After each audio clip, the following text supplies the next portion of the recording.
مقصري إليه ما نراد سنة نلاد الله صلى الله عليه وسلم أعدنا في الكيلو كما شيخنا تجعلنا وين كذبي إليه نعم نراد سنة نلاد الله صلى الله عليه وسلم أعدنا في الكيلو فلا والشيخنا هو تجعلنا مقصري إليه يا فهم سنة نلاد الله يا عندك كمية الدين كونستار شيخنا تجعلنا وين كذبي إليه يا فهم سنة نلاد الله يا فهم كمية الدين فلا والشيخنا هو تجعلنا دون أنا ما نقص ولكن ما دمنا لا شيخنا أحمد التجاني سننجين بالكين والأمكن على ذلك ولا نقول لا والشيخنا أحمد التجاني سننجين بالكين والأمكن ستوي كسبون أنا جبري درن لهنا بجي جدل أنا جبري تدرن لهنا بجي جدل جلد الله لكما ولياد الله جلد الله لكما ولياد الله نعمرنا عند الله نعمرنا عند الله صلى الله عليه وسلم واسجد وجد بولدني تود الله بني مكلا بولدني وبلا ابن هاي الأخر وين ورد وجد بولدني سونا الله بني وبلا ابن هاي الأخر نعمرنا عنك واسجد وجد بولدني لأنه كاتب الله بني وبلا ابن هاي الأخر وين وجد بولدني لأنه كان الله بني عندك كهولة الآخرة بدي سر كهولة أبدا ويساري عجبي بوم عندك كهولة الآخرة بدي سر كهولة أبدا إن استيقظنا نملا شيخنا أحمد التجاني ويدنا تبي فرون وارك نقولا والخنا أحمد التجاني كلهم أدم إمارا ويخدون أدم إمارا وعاجلا ورنقوتي جاي جنتن قلبون تي قوات الحنكد ويخرجن قلبون تي قوات الحنكد جندان قلبون ويدنا قلبون يفوتن تبدا بكل ويوم وربما يخف شيخنا أحمد التجاني فعلمك شيخنا أحمد التجاني قدمت البوطل كان فهمي حندي كلا جمع تنجناني سوانا وانت دبوتم ويحك الله جمع تنجناني سوانا وانت دبوتم اكين نادي وقد آداجي بداجي ورود سنة نلادو ومكين دلاور شيخنا أحمد التجاني ومن جنقاو وطن مدقار الليجي كين ودين وكي آداجي فوتا ورجتي آداجي غاي والله سنة نلادو الله صلى الله عليه وسلم إلا يدين موضن هاي إنو قلبي فهو مدين وسنة نلادو الله صلى الله عليه وسلم كين نمطر فون جيت لرم فنن دندير دنتو حندني جبدن نلام قوين مانا دماغ ودن بند ودن كال درني دين الله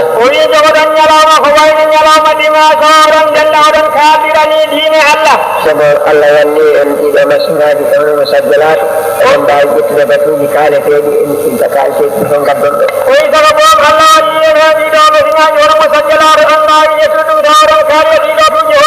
ونكال من إيرين ونجي مسن أون هاني شغلي سوى جسمنا بندا جمونم يدفون سيرة هذا نعم نقول سنين تنجينا من الله عبد أمنا جاء من بفوق ورفوق يا الله رب إنه مريم يا الله رب إنه رب إن بطن مجبا وجود بلد يا الله رب إن أنت شيخنا أحمد التجاني يا الله رب إن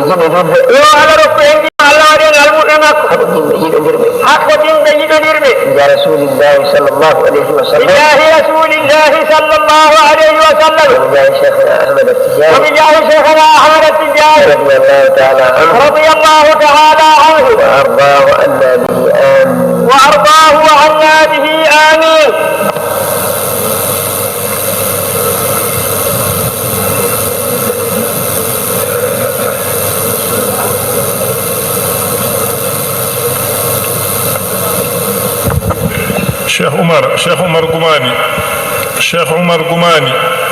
Cheikh Umar Gumani ngara battoɗa ɗo.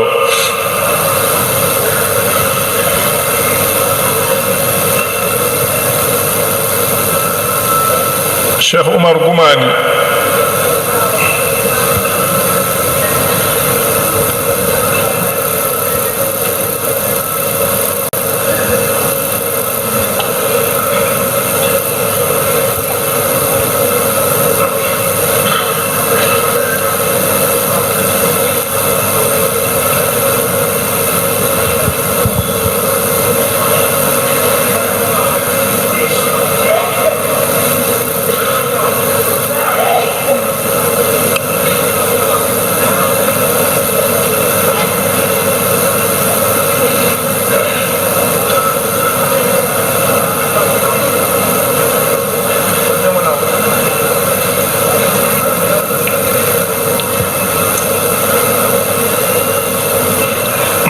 Ballemo o yetto.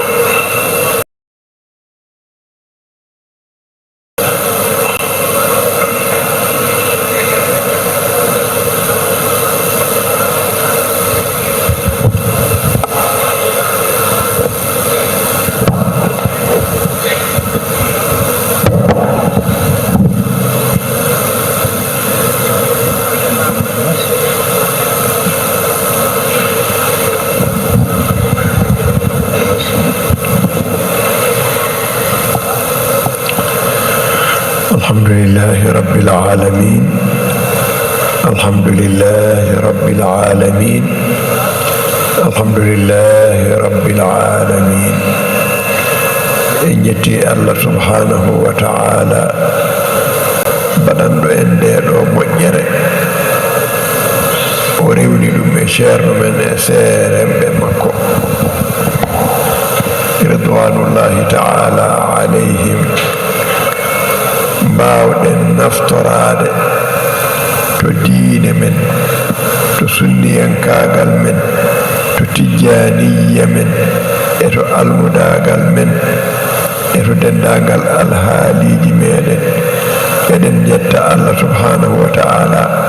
baɗanɗo en nden moƴƴere. moɗinti maaro fewnum ko ketanke o hammo ceerno ibn Umar tumanati alhamdulillahi rabbil alamin, alhamdulillahi rabbil alamin, alhamdulillahi rabbil alamin. to wonati oɗa Allah tiga ayagani tunka hoorenga angana hayi hakken Allah bigani tunka hoorenga ayaga ɗo dema na ke mogoña oɗangani oga katunu o dinanga oga famuno oga katunu moɗiga digamɓene ko neran kon neyi kundigamu ogani ten kati hakkileya kundigamu ina ñoɗangan noroya keɓe ga kimina sondo munga oga katunu o dinake oga trendini oga famuno kenduguna alamura ke ngallamaga digamu kuɓenuga konin kundu anay sohoku wona kati muku ogani mugu wona kati fahamunu ogani fahamu wona kati ragana ogani raga wona kati golintiya. alhamdulillahi rabbil alamin. batuji ɗi fof kanji fof ko ɗi moƴƴi, kanji fof ko ɗi ɓeydoji,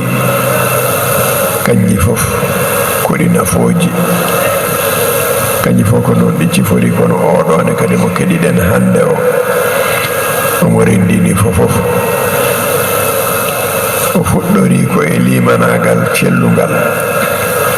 o rewi e laawol cheikhna ahmada tidiani e laawol cheikhna ahmada tidiani radiallahu taala anhu e sunnanelaɗo Allah sallllahu taala alayhi wa sallama. o jofniri ɗum e duwaw nde Allah waɗata en almuɓe cheikhna ahmada tidiani radiallahu taala anhu. ɗo fuɗɗori ɗo e ɗo rewi e ɗemgal makko ɗo ha ɗo jofniri ɗo fofof koko ɓeydata julɗo, koko ɓeydata sunniyanke, koko ɓeydata tijjaniyanke, koko wallata almuuɗo eno almudagal muɗum tabitiri eno moƴƴiri eno feewiri koko wallata julɗo no wontiri e julɓe e sifa ɓurɗo moƴƴude e fewde. alhamdulillahi rabbil alamin. ati hari bi digam ban ko ani digam nga anni sagandi ko iga ariti ni mo be iga konno mo be agote nyeni agatan kamanga digam ku daga mo nga adu ala hala mo nga anna kun sagandi kebe gane fahami nga digame ken ondi anna kata fahamu atu ora Allah tiga Allah be gada kemo wonya odangan kundu ado kemo be modi nganya ngana o kacangondini be gani kenga anai anga katnu anga ndi nampamunu anga katnu anta jinti yani ke fahamunu awakendo kona wana troto shoko be no ga kotini kuncho kuna ogani raga oni mugu wana gollitiya ono hada maremme Allah kenni tunka wannan shirenyai akenga kan hora mura andangani awanya na andangani an kanan dogotel londi kebe agara muranga ani anna katu an dogotel londi ni anna ngani sitenda bari anna golleke anna dabari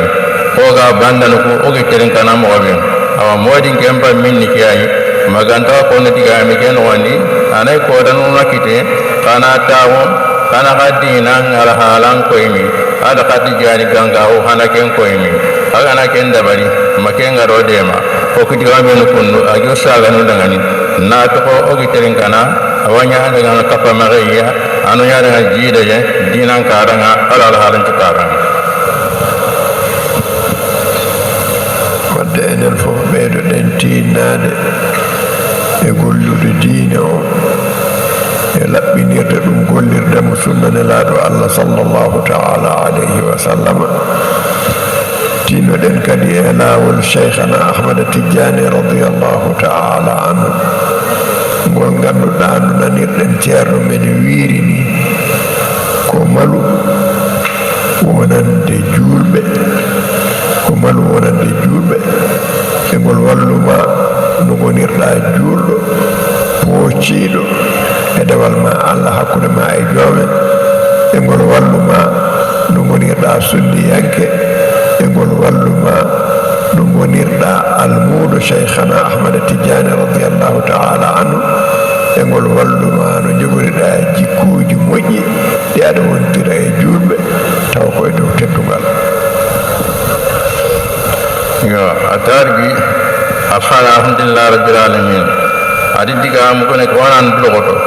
sabu ke kille gani kebe ko xaramogo cheikhana ahmad tidiane kille ke akenga ni kille be anande mana kille be gani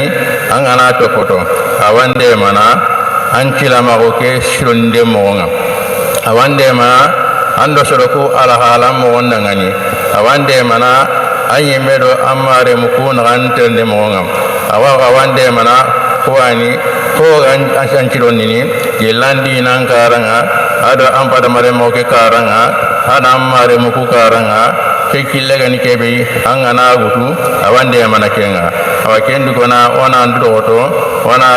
kebe ga konini ona raga ona golli ona tokodo ona nagani chiti wani asirenga empandai yo ogara ko diga mun on musmani diga mun kompeti nan dan ni su saga ni ko mo be ga mun naka kita diga mun himma ngani kebi angana ken ko bantan hakelan ting awasu famu wala ha mo ke bati be ga da menje don ko ne kundu haranga ri haraga nan nyaga na muke anga ha mun ti ke batu kundu silama um batu nya hakeya bati be ga ni ke ya anyi ma ha mun nan ti ke kunde alla de man nya ke batu ya anyi ma ha mun ti ke batu kundu anna sangen ta ke batu non awaken du kono ora ha mo ona alla nyaga na tan tunga be gara ke nyaara an wode ma batu ke da balnga an wode ma ko nga ko ni wana ko tira gana wana ko to fodo no awaken du kona ana yampo ma ko diga mu ku saga ndel ntudan tan yati mo ngam julɗo yo jogo jikkuuji moƴƴi caggal nde o woni julɗo o jogii limanagal e ɓernde makko o eti wonde sunniyanke Allah wattanimo heen wonde mo tijjaniyanke yo tinno e rende hurumaji julɓe yo tinno e rende hurumaji julɓe o waasa jogade e makko sifa ustagol e hoore makko ha ɗum jibinanamo wiide ina usta julɗo julɗo yo rento ustade e hoore mum ha ɗum jibinanamo wiide ina usta julɗo julɗo so wi ina usta julɗo julɗo ustorako neɗɗo ko kañum ustata hoore muɗum sabu yettode wodani Allah diine l'islam koko inde nde firi ko ɗuyin ma'naji goni hen l'islam ko kisal l'islam ko jebbilanade Allah subhanahu wa ta'ala e gollude jamiroje makko e woppude kade makko neɗɗo so tawi woni e nder ɗum foti wonde ko moƴƴo e hoore mum foti wonde ko moƴƴo e julɓe o foti wonde ko moƴƴo e hoore makko o wona kadi moƴƴo e julɓe so tawi noon aɗa yiɗi wonde moƴƴo e hoore ma gollu ko Allah wela e ko Allah yiɗi saɗa yiɗi wonde moƴƴo e julɓe gollu ko Allah yiɗi yimɓe golla e hakkude mumen tawde ko ɓe julɓe taw wona toñodirde na noon min koko gonmi e mum ko neɗɗo yo rento ɗum enen fof ko en julɓe denodiren hurmaji almuɓe cheikhana ahmada tidiani radiallahu taala anhu so tawi aɗa woni e nder maɓɓe aɗa jeeya e maɓɓe ren hurmaji maɓɓe so tawi ka julɗo kono a jaggani lawol cheikhana ahmada tidiani radiallahu taala anhu e ren hurmaji julɓe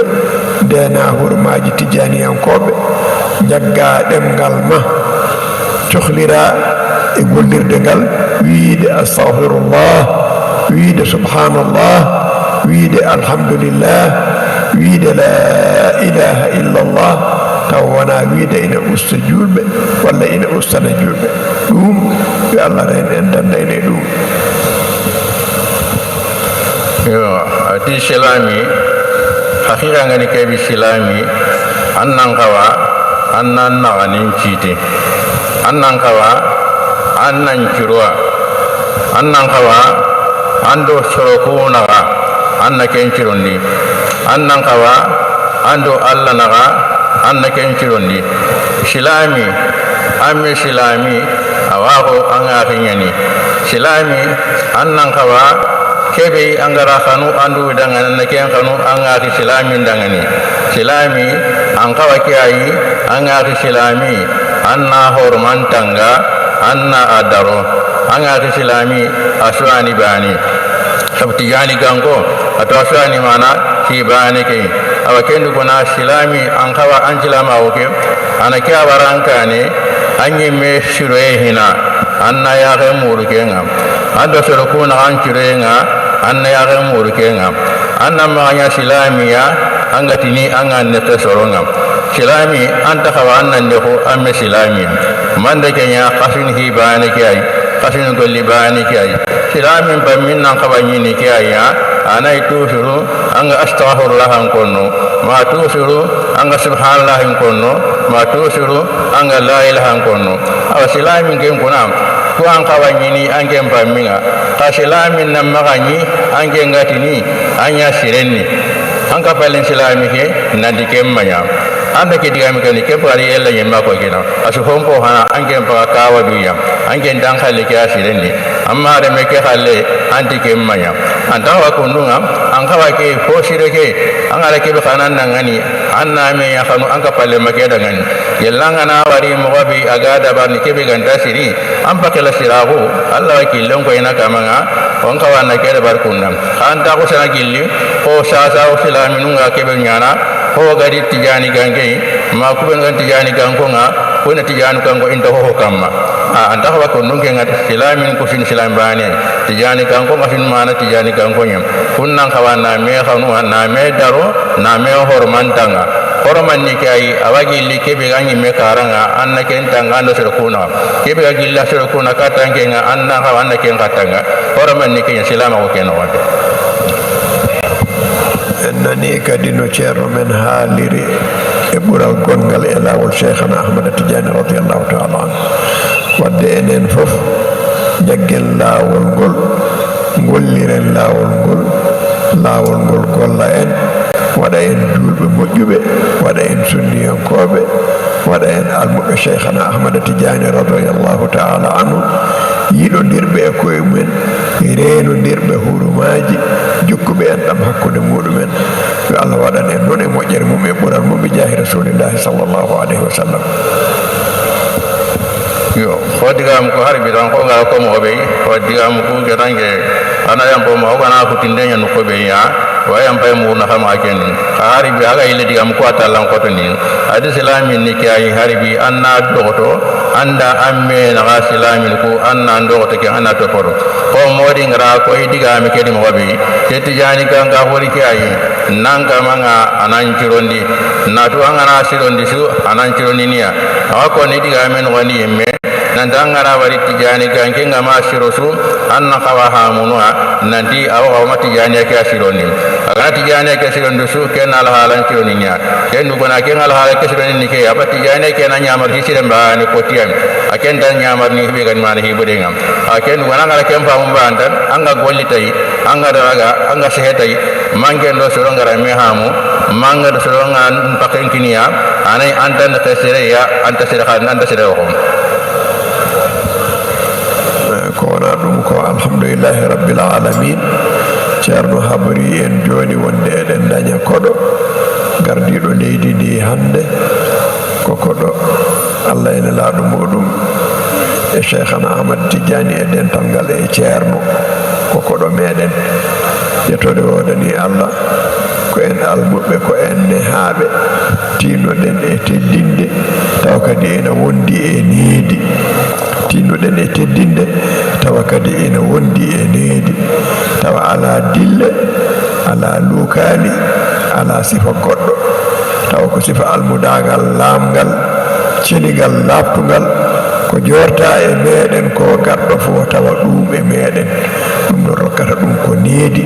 rokkata ɗum ko deejre a wawa teddinde neɗɗo so wona taw aɗa joganimo needi aɗa reeni huru makko enen jaɓɓotoɗen ɗo ko l'islam no ceerno men haaliri ni radiallahu taala anhu sabu ko allah suɓimo hande ardinimo leydi ndi koye leydi l'islam ko leydi moƴƴuɓe ko duwaw jaabaɗo woni e mayri alhamdulillahi rabbil alamina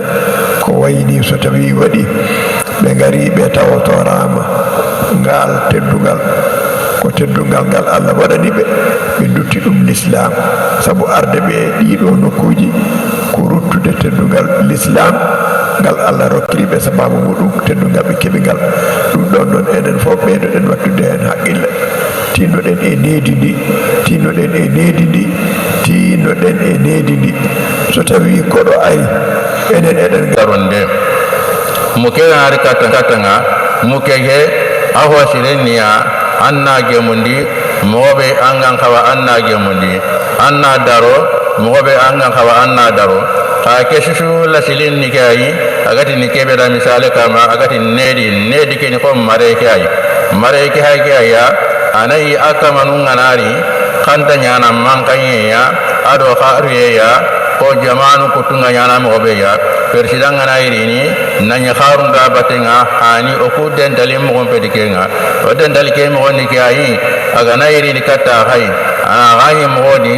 mo be misale kama ay mega hamutigi nandi aha kai silama mo ni hakuma gayron kunniya aken non kona on kawa ona ge mun dikenyen hagara jama su daro nyaaro kendi dingira ke nedi ke karake hagara ke nya potendo ona duroto ona ge mundi omma nya mankanya ona tenku andari anka anga kibinga konni kenna koni kenna gerno keta ada da won chahara ken kamma nandi iwa alla nyagana modinga alla ganda tuga don posirenga tuga de kebe alla garu nandi ina kawa ina tuga tiken tuga de yam modinga alla ganda anga ne ke timmani dendalin kamma atu kungani kwani ngani sennenga kengani angidi Allah subhanahu wa ta'ala awakendu kona kengani gana timme silaminun kamma ho gan tijani gankenye asu haju ngasuno ken ngoni ho wala ko mo be keta wala di ambe ngu kutondo ho ga wa holle ke mo kum keta ona diga am ko saga ndu kunu ana nya yam pano ma ari bidara mare ka ko tonni nandi mana persida ken dari wana ge modi temgenga ado marenga wadu wana mana ti kay jama ke gare men kunu farmon ko hormandangani alla ganda o yumputum farmo ke be ko ma hayron kunne yam alla ganda o yumputum na yanya wude sahaya to qur'ana ke hormandangani to Syekhan Ahmad Tijani hormandangani radhiyallahu taala anhu. Allahumma salli ala sayyidina Muhammad wa sallim.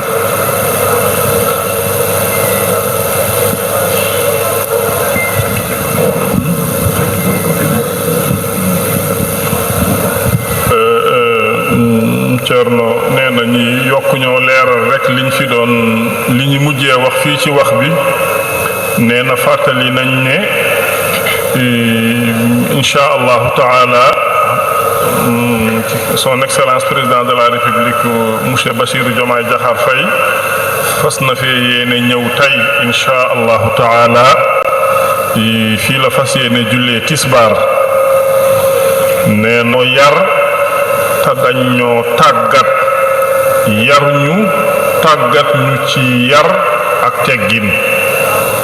kon nag gan bii ñëw nañ ka teral li gën a rëy nag ak li gën a màgg ci teraanga bi moo di yar ku nekk ci ñun am comportement boo xam ne dafa ànd ak yar ànd ak teggin ku nekk luñ la digal nga tënku ci fekk du ànd ak ay coow du ànd ak ay wax du ànd ak ay yëngatu nañ bàyyi xel ci loolu bu baax a baax dafa fekkonte ne réew mi réewu lislaam la Sénégal réewu lislaam la yàlla moo teralee loolu Sénégal su yàlla defee ñi nga xam ne ñoom la yàlla dénk réew mi xew-xewu lislaam bu mel nii am ñoom tam ñiy delloo lislaam teraangaam ñëw ñoom ci seen bopp fekke jotaay bi loolu teral lislaam la kon nag suñu ñëwee luñ leen defal ci teraanga ak luñ leen defal ci comportement bu baax ak bu rafet loolu teral lislaam la waaye tam teral réew mi la kon nag nañ bàyyi xel ci loolu bu baax a baax a baax a baax a baax Ceerno nag ñiy soññ di ñu dénku ci loolu bu baax a baax a baax nañu ñëw bu boobaa tam nañu ànd ak dal nañu ànd ak yar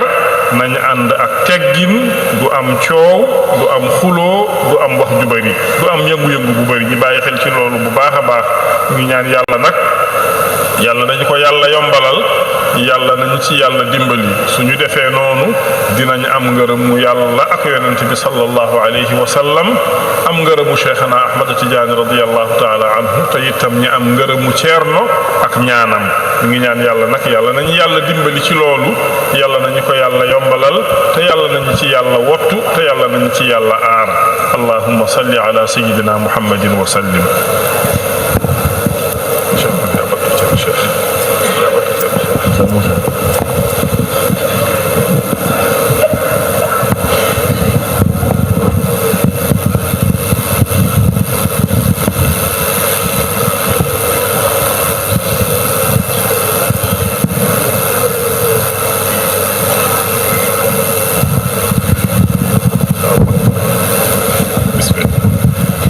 Cheikh Mouhamadul Amin Cheikh Mouhamadul Amin Cheikh Rahma Saada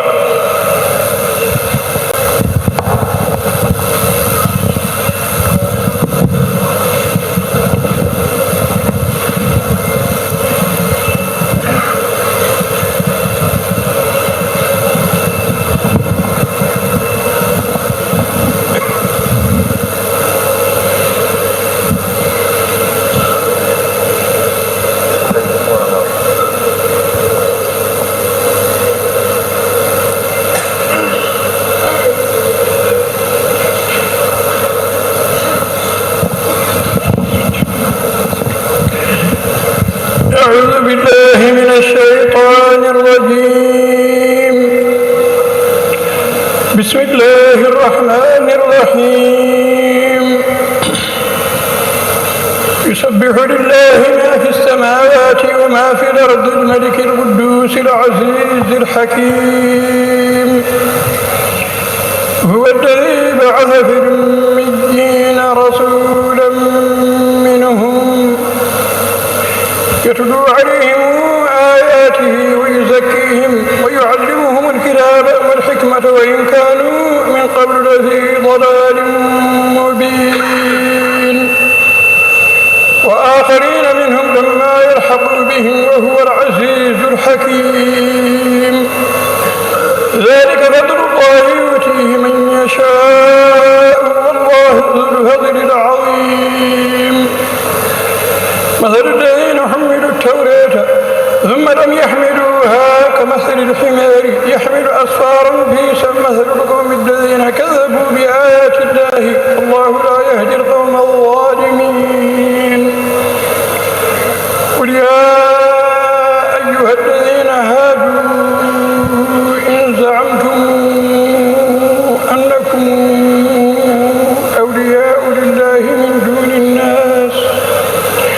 أولياء لله من دون الناس فتمنوا الموت إن كنتم صادقين ولا يتمنونه أبدا بما قدمت أيديهم والله عليم بالظالمين قل إن الموت الذي تفرون منه فإنه ملاقيكم ثم تردون إلى عالم الغيب والشهادة فينبئكم بما كنتم تعملون يا أيها الذين آمنوا إذا نودي للصلاة من يوم الجمعة فاسعوا إلى ذكر الله وذروا البيع ذلكم خير لكم إن كنتم تعلمون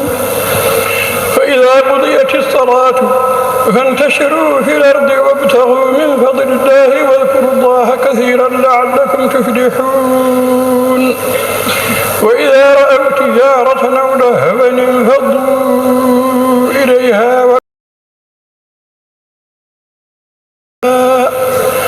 قل ما عند الله خير من اللهو ومن التجارة والله خير الرازقين صدق الله العظيم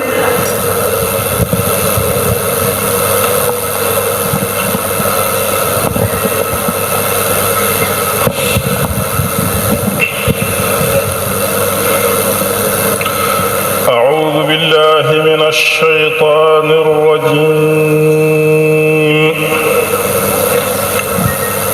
الله يصطفي من الملائكة رسلا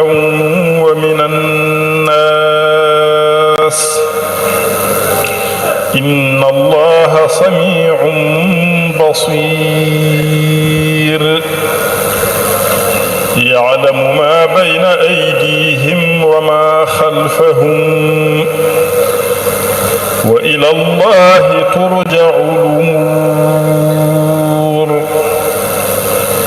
يا أيها الذين آمنوا اركعوا واسجدوا واعبدوا ربكم وافعلوا الخير لعلكم تفلحون وجاهدوا في الله حق جهاده هو اجتباكم وما جعل عليكم في الدين من حرج ملة أبيكم إبراهيم هو سماكم المسلمين من قبل وفي هذا ليكون الرسول شهيدا عليكم وتكونوا شهداء على الناس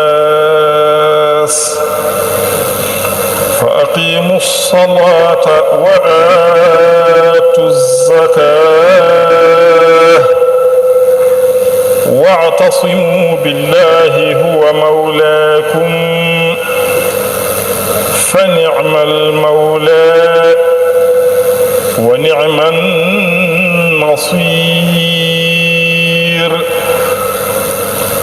بسم الله الرحمن الرحيم قد أفلح المؤمنون الذين هم في صلاتهم